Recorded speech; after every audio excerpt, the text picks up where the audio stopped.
여러분을 사랑하십니다. 아멘. 우리 옆에 분과 한번 인사해 볼까요? 하나님은 성도님을 사랑하십니다.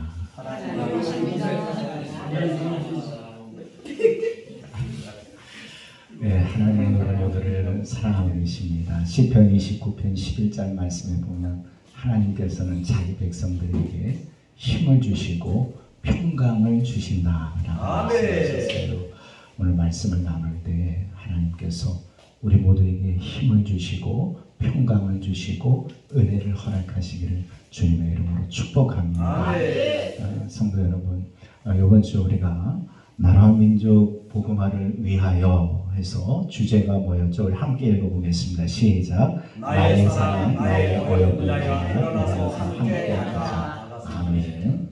솔로몬이 술람 여인에게 나의 사랑, 나의 어여쁜 자야, 일어나 함께 가자라고 말씀하셨듯이 이 한 주간 주께서 나라와 민족의 복음화를 위하여 기도하시는 여러분을 향하여서 나의 사랑, 나의 어여쁜 자야, 이 복음화를 위하여 함께 가자 말씀하신 줄로 믿습니다.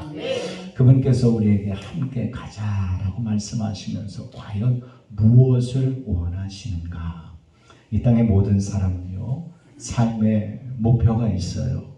그러나 어떠한 목표를 가지고 있느냐, 혹은 그 목표를 얼마나 이루었냐라는 것보다는 그 목표를 과연 어디에 두고 있는가, 누구에게 두고 있는가, 이것이 더 중요합니다.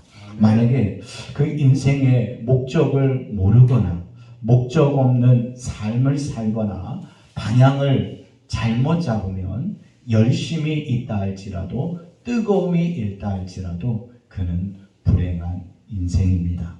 사도 바울은 로마서 14장 8절 말씀에서 우리가 살아도 주를 위하여 살고 죽어도 주를 위하여 죽나니 그러므로 사나 죽으나 우리가 주의 것입니다. 할렐루야. 사나 죽으나 우리는 주의 것인 줄로 믿습니다. 오늘 본문에서도요, 고린도서 10장 전체 부분에 보면 누구든지 자기 유익을 구하지 말고 남의 유익을 구하라 라고 말씀하시면서 무엇을 하든지 다 하나님의 영광을 위하여 하라 라고 말씀하고 있습니다. 하지만 우리 한번 생각해 보세요. 무엇을 하든지 다 하나님의 영광을 위하여 할 수 있습니까? 그렇게 우리가 과연 해왔나요? 나의 유익이 아니라 남의 유익을 구하여야 한다라고 말씀하고 있는데, 물론 어느 정도까지는 그렇게 할 수 있을 것 같은데 어찌 나의 유익이 아니라 남의 유익만을 구할 수 있습니까? 이 땅은 경쟁의 사회입니다. 누군가를 이겨야 살 수 있는 구조인데 어찌 남의 유익을 먼저 구할 수 있습니까? 내가 성공해야, 그래야 그 후가 돼야지 남을 위로할 수도 있고 응원할 수도 있는 것 아닙니까? 어떻게 남의 유익을 구할 수 있습니까? 남의 유익을 위하면은요, 내가 짐을 더 져야 합니다. 어떨 때는 눈물을 흘려야 합니다. 땀을 더 흘려야 하고요.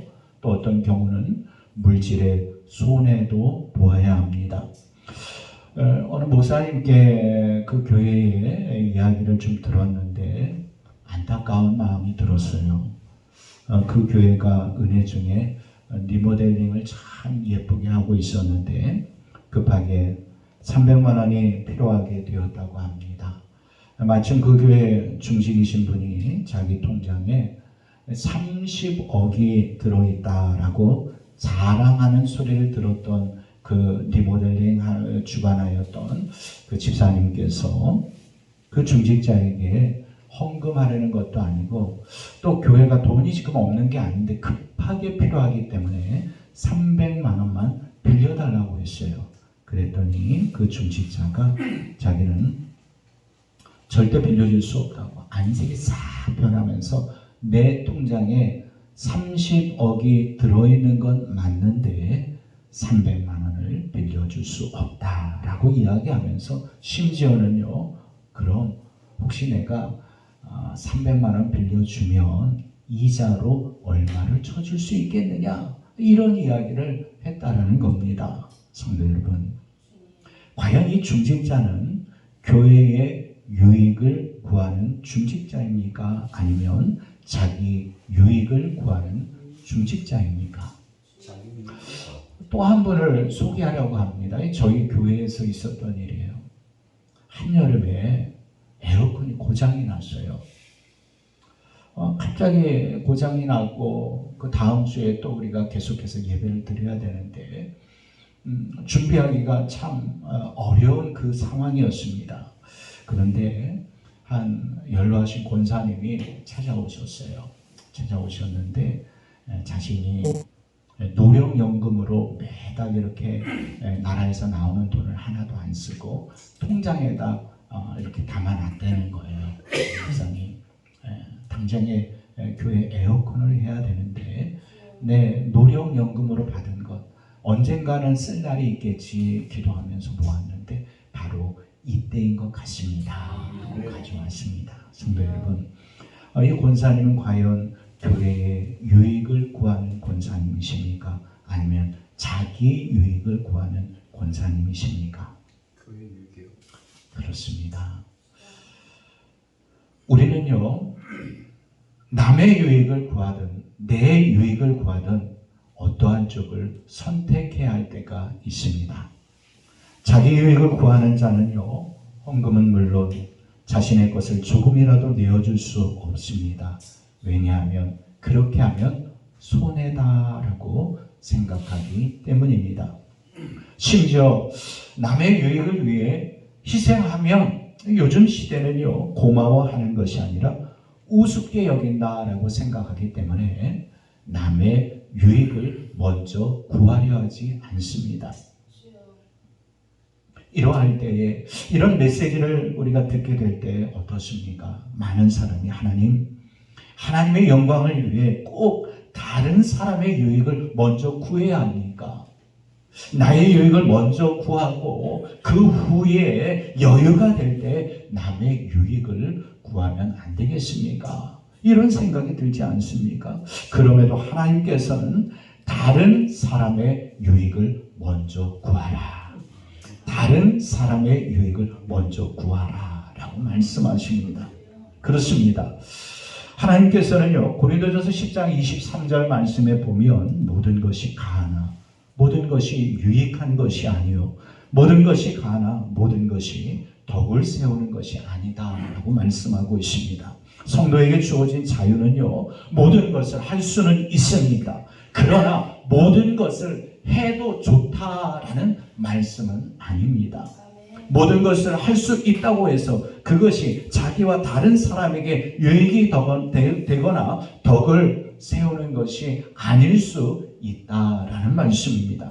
그러므로 우리의 행동을 날마다 살펴가면서 자신의 자유와 공동체에 덕을 세우지 못하고 도리어 깨게 만드는 그 어떠한 것이 있다면 절제할 수 있는 저와 여러분, 포기할 수 있는 우리 모두가 되기를 주님의 이름으로 축복합니다.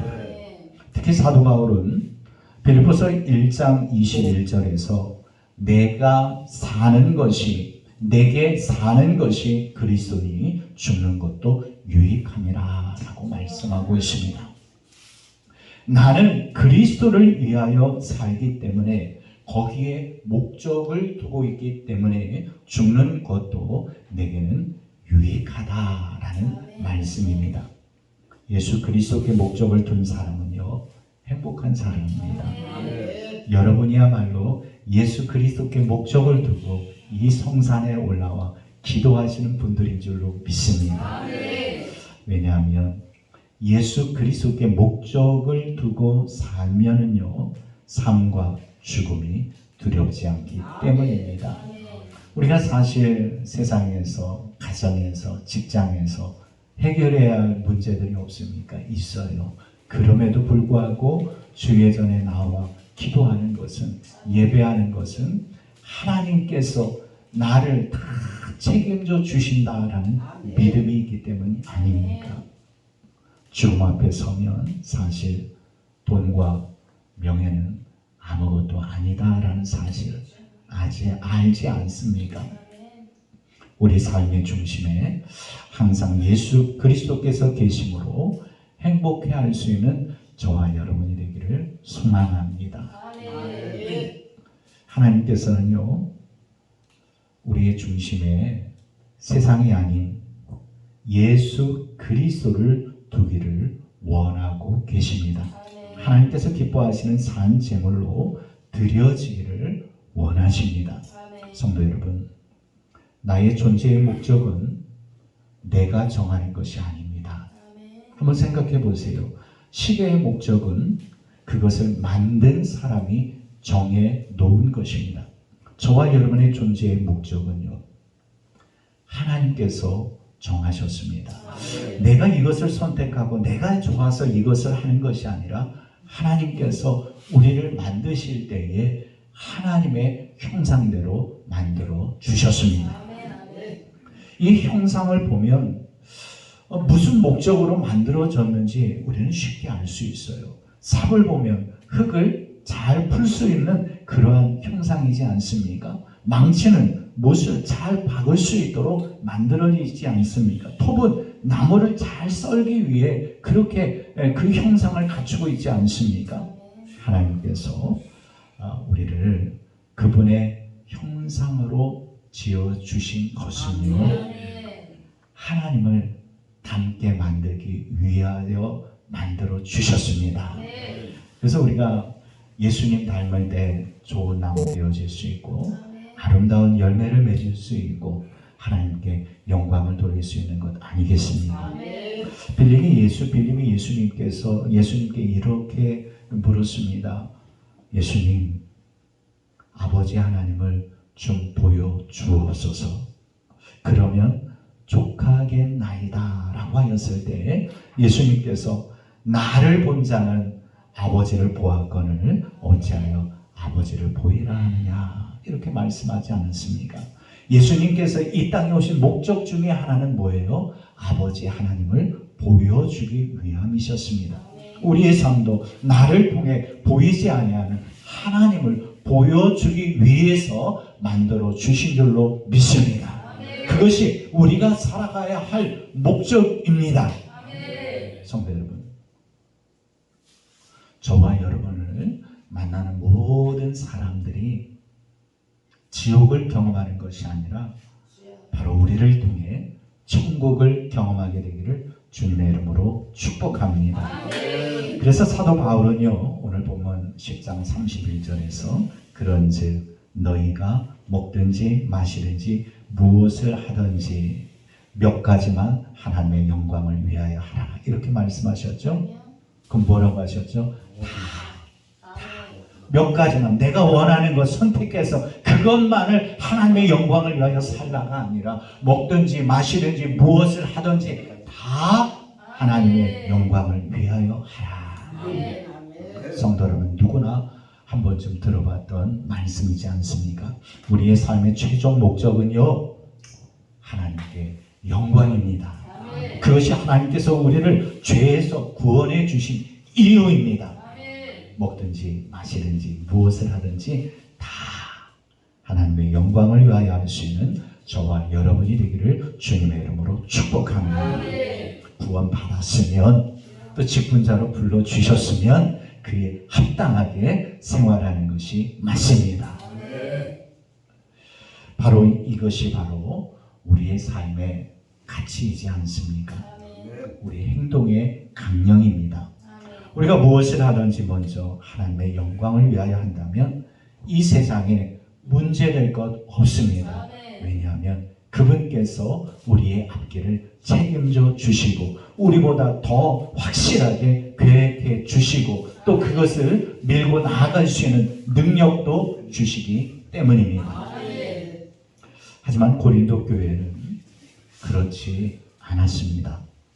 고린도 교회에 왜 그리 문제가 많았던 것입니까? 어떤 일을 할 때에 하나님의 영광을 위하여 하는 것이 아니라 먹는 것도 마시는 것도 다 자기 기쁨, 자기 만족을 위해 했기 때문입니다. 오늘날 많은 교회에 문제가 발생하는 이유가 무엇입니까? 하나님의 영광보다는 자기의 영광, 자기 기쁨, 자기 만족을 추구하기 때문입니다. 하나님께서 교회 공동체를 허락하심도 하나님의 영광을 위해서이고요. 또 하나님께서 우리에게 직장을 허락해 주신 것도 하나님의 영광을 위해서입니다. 또 우리에게 자녀를 허락해 주신 것도 하나님의 영광을 위해서입니다. 우리에게 친구, 우리에게 물질, 우리에게 건강, 우리에게 지혜를 주신 것도 다 하나님의 영광을 위하여 주신 줄로 믿습니다. 하지만 사탄은요, 하나님의 영광 대신 이기적인 자기 만족과 기쁨을 구하도록 매번 속삭입니다. 사탄의 계략을 우리가 잘 파악하지 못하고 그 계략에 넘어가면은요, 그곳에는 악이 발생할 수밖에 없습니다.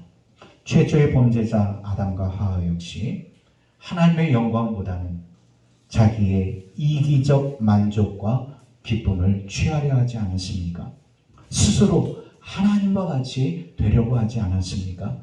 이것이 바로 악의 시작입니다. 문제의 시작이고 혼돈의 시작입니다. 사탄의 속삭임이 죄는 아닌 것 같이 느껴지지만 결과적으로 하나님의 영광이 아닌 자기 기쁨으로 이끌었던 것이 혹 우리의 삶 가운데 있지 않습니까? 그렇다면 하나님의 영광 쪽으로 다시 한번 길을 옮길 수 있는 저와 여러분이 되기를 소망합니다. 예수님께서 과연 어떠한 삶을 사셨습니까? 자기 자신을 위해 사시지 않으셨습니다. 자신이 가진 능력도요, 다른 사람을 위해 사용하셨습니다. 생각해 보세요. 금식하신 후에, 줄이신 후에 돌을 떡으로 만들어서 드실 능력이 없으셨겠습니까? 자신을 위해 사용하지 않으셨습니다. 채찍에 맞을 때에 주께서 바람 한 번만 부르면 그 채찍을 들었던 자들이 날아갈 수 있는데도 자기를 위해 능력을 사용하지 않으셨습니다. 십자가를 지실 때에도 그 십자가에서 내려오실 능력이 있으셨음에도 자신을 위해 그 능력을 사용하지 않으셨습니다. 사람들은 어떻습니까? 힘이 있으면 다른 사람을 억압하려 합니다.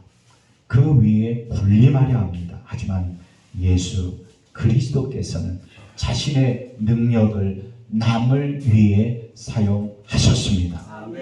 자기를 죽이려는 자를 얼마든지 물리치실 수 있으셨지만 그 권능을 행치 아니하셨습니다. 도리어 십자가를 지심으로 인류를 구원해 주셨습니다. 자기 십자가를 지심으로 하나님의 영광, 하나님의 뜻을 이루셨습니다. 예수 그리스도께서는 자기의 유익이 아닌 인류의 유익을 위해 자기의 십자가를 지신 사랑의 주님이십니다. 믿음은 이렇듯 삶의 목적을 아는 것입니다. 삶의 목적을 기억하고 생각하는 것이 믿음입니다. 그것을 새기며 잘 간직하는 것이 믿음입니다. 그럼 그 삶의 목적은 무엇입니까? 하나님께 영광입니다. 인생의 목적을 하나님께 영광에 두지 아니하였던 고린도 교회는요, 우상 숭배와 각종 문제가 많았습니다. 또 32절 말씀에 보면 저들의 상태를 알 수 있습니다. 유대인에게나 헬라인에게나 하나님의 교회에나 거치는 자가 되지 말고, 우리가 흔히 너희들 그렇게 살지 말아라 라고 이야기할 때 그들이 어떠한 상태, 그러한 상태이기 때문에 이야기하지 않습니까? 너희가 유대인이나 헬라인이나 하나님의 교회에 거치는 자로 살고 있기 때문에 거치는 자가 되지 말라라고 말하였던 것입니다. 저들은 걸림돌과 같은 인생을 살고 있었던 자들입니다.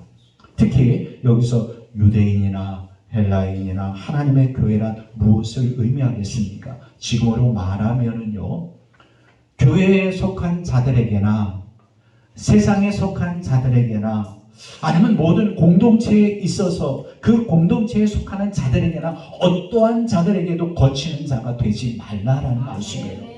우리가 교회 공동체에 모여서 우리끼리 당신은 사랑받기 위해 태어났다고 이야기하면서 우리끼리는 사랑하는데 나가서 세상 사람들과의 관계에 있어서는 거치는 자가 된다면 바로 이 말씀을 어기는 겁니다. 고린도 교회 성도들이 교회에서도 또 세상에서도 어떤 공동체에서도 거치는 자가 되었기 때문에 이제 너희는 하나님의 영광을 위해 거치는 자가 되지 말라라고 말씀하였던 것입니다.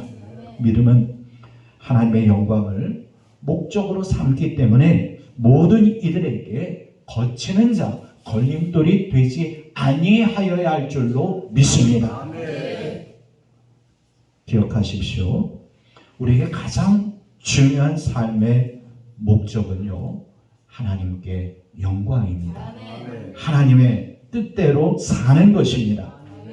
마태복음 7장 21절 말씀에 보면 나더러 주여 주여 하는 자마다 다 천국에 들어갈 것이 아니요 다만 하늘에 계신 내 아버지의 뜻대로 행하는 자라야 들어가리라 말씀하지 않았습니까? 그렇습니다.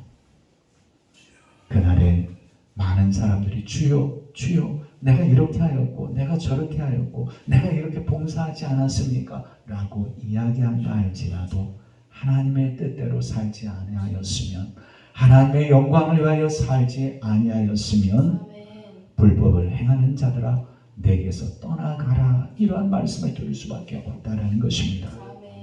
누구든지 나의 이 말을 듣고 행하는 자는 그 집을 반석 위에 지은 지혜로운 사람 같으니 예수 그리스도 위에 세운 지혜로운 자 같으니 하나님 나라의 은혜 가운데 들어가게 될 줄로 믿습니다.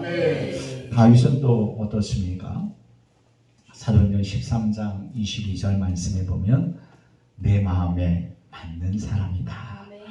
저는 이렇게 송주만석 기도원 영성원에 올라오면서 뵙는 우리 목사님들, 우리 성도님들 뵈면은요, 모르겠어요. 제 마음에 정말 하나님의 마음에 맞는 하나님께 그 뜻을 딱 맞추는 그런 존귀한 분들이시다라는 것이 느껴집니다. 바로 여러분이야말로 다윗처럼 그러한 하나님으로부터의 말씀을 들을 수 있는 자격이 있으신 줄로 믿습니다. 다윗은 당시 하나님의 뜻을 따라 섬기다가 잠들어 그 조상들과 함께 묻혀 썩음을 당하였으되라고 사도행전 13장 36절에서 말씀하고 있습니다. 저는 요즘 기도하고 있는 내용 중에 하나는요, 물론 저는 아직 젊습니다. 그러나 소망하는 것 중에 하나는 주의 부르심을 입었을 때에 저를 진대해 주시는 목사님이 이 김민 목사야말로 하나님의 뜻에 합하며 하나님과 동행하다가 하나님이 부르셔서 하나님께로 갔습니다. 이 이야기를 들을 수 있도록 내가 그러한 인생을 살았으면 하는 마음으로 요즘 기도하고 있습니다. 성도 여러분, 우리도 무엇을 하든지 하나님의 뜻대로 하기 위해서 하나님의 목적은 과연 무엇일까? 여기에 초점이 맞춰져 있어야 할 줄로 믿습니다. 먹고 마시는 것 때문에 성도의 본래의 목적을 상실한다면 더 이상 세상 사람들과 차이가 없는 거예요. 아니, 오히려 이 세상보다 더 추하게 보일 수 있음을 명심하시기를 바랍니다. 사실 자기 유익을 구하지 않고 남의 유익을 구한다는 것, 먹든지 마시든지 무엇을 하든지 하나님의 영광을 위하여 산다는 것, 모든 이들에게 거치는 자가 되지 않는다는 것, 제가 이렇게 말씀을 나누고 있지만 거의 불가능하지 않습니까? 하지만 고린도 교회의 사도 바울을 통하여 말씀하셨던 하나님께서 지금 우리에게 말씀하고 계십니다. 그럼 이 쉽지 않은 길을 어떻게 걸을 수 있겠습니까? 사도 바울은 그냥 먹든지 마시든지 다 하나님의 영광을 위하여 하라, 이렇게 제시만 한 것이 아니라 방법을 이야기하고 있는데, 바로 11장 고린도전서 11장 1절에서 내가 그리스도를 본받는 자 된 것 같이 너희는 나를 본받는 자가 되라, 이렇게 말씀하고 있습니다. 이 말씀의 핵심은요, 야, 너희들 이제 내가 이렇게 목양하였으니까 나 좀 본받아, 이 말이 아닙니다. 전제 조건이 있습니다. 내가 그리스도를 본받는 자 된 것 같이, 바로 나를 본받으라라고 이야기는 하고 있지만 그가 향하고 있는 건 뭐예요? 그리스도를 본받으라. 내가 그리스도를 본받아서 먹든지 마시든지 무엇을 하든지 다 하나님의 영광을 위하여 한 것처럼 그리스도를 본받으면 그렇게 할 수 있다, 이것을 말씀하고 있습니다.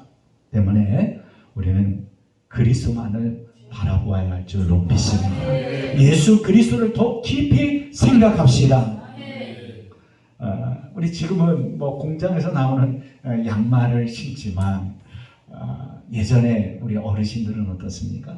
버섯을 이제 만드셨는데 본을 이렇게 떠놓고 그 위에 이제 천을 놓고 가위로 이렇게 오리지 않습니까? 가위로 오려야지 버섯의 모양이 나와요. 오린 다음에 어떻게 해요?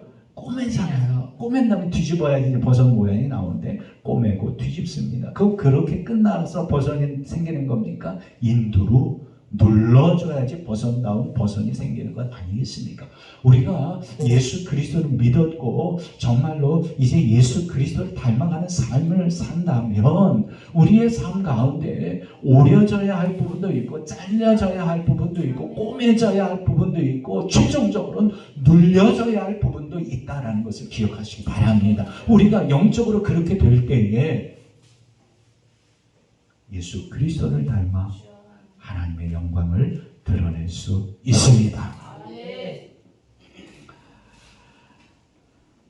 우리의 마음에 숨어있는 예수 그리스도를 닮지 못하게 하는 어떤 교만이나 잘난 체하는 것이나 자존심과 혹은 자기를 과장하여 드러내는 어떤 그러한 마음이 혹 있지 않습니까? 삐뚤어진 자기 주장과 자기 고집을 자꾸 잘라내고 오려내고 인도로 이렇게 지질 수 있는, 오늘 이 본문의 말씀을 묵상하면서 야 김민아, 야 민아, 너도 인도로 지져져야 할 부분이 한두 군데가 아니다라는 것이 제가 너무 많이 느끼면서 사실 올라왔거든요. 우리 귀한 목사님들 물론 저보다는 그 양이 작으시겠죠, 적겠죠. 하지만 우리는요 잘라져야 할 부분이 잘라지고 버려져야 할 부분이 버려지고 인도를 찢어야 할 부분은 찢어야 합니다.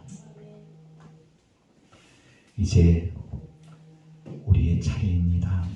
예수님의 성품이 저와 여러분의 인격이 되기를 주님의 이름으로 축복합니다. 사랑하는 성도 여러분, 이제 우리는 하나님의 영광을 위하여 나라와 민족 복음화를 위해 우리를 향하여 나의 사랑, 나의 어여쁜 자야. 우리가 정말 사랑받을 자격이 있습니까? 어여쁘다 말 들을 어떤 모양이 있습니까? 그렇지 않음에도 불구하고, 우리가 죄인임에도 불구하고, 우리가 하나님과 원수됐음에도 불구하고 하나님을 위하여 산다라고 말은 하지만 그렇게 살지 못하였음을 아심에도 불구하고 이 귀한 말씀, 나의 사랑, 나의 사랑, 나의 어여쁜 자야, 일어나서 이제 함께 가자 말씀하신 그 은혜를 기억하면서 주님, 그렇습니다. 이제 주님만을 바라보겠습니다. 죄인된 하나님과 원수된 나를 바라보는 것이 아니라 주님만을 생각하겠습니다. 하나님께서 우리로 하여금 나의 유익이 아니라 남의 유익을 위하여 살 수 있도록 인도하실 때 아멘, 아멘 하며 쫓아가겠습니다. 주님, 내가 교회에서만 목사답고 교회에서만 성도다운 것이 아니라 세상 사람들 앞에서도 거치는 자가 되지 않겠습니다. 도와주시옵소서. 하나님께서 자기의 기쁨이 아닌 하나님의 영광을 위하여 나아가는 여러분을 향하여 다시 한번 나의 사랑, 나의 어여쁜 자야 이제 함께 가자 말씀해 주시는 줄로 믿습니다. 그 은혜가 우리 모두 위에 차고 넘치기를 주님의 이름으로 축복합니다. 이 시간에 우리 함께 기도하는 시간을 갖겠습니다. 함께 기도하실 때 주여 삶의 목적을 하나님의 영광에 두게 하옵소서. 나로 하여금 거치는 자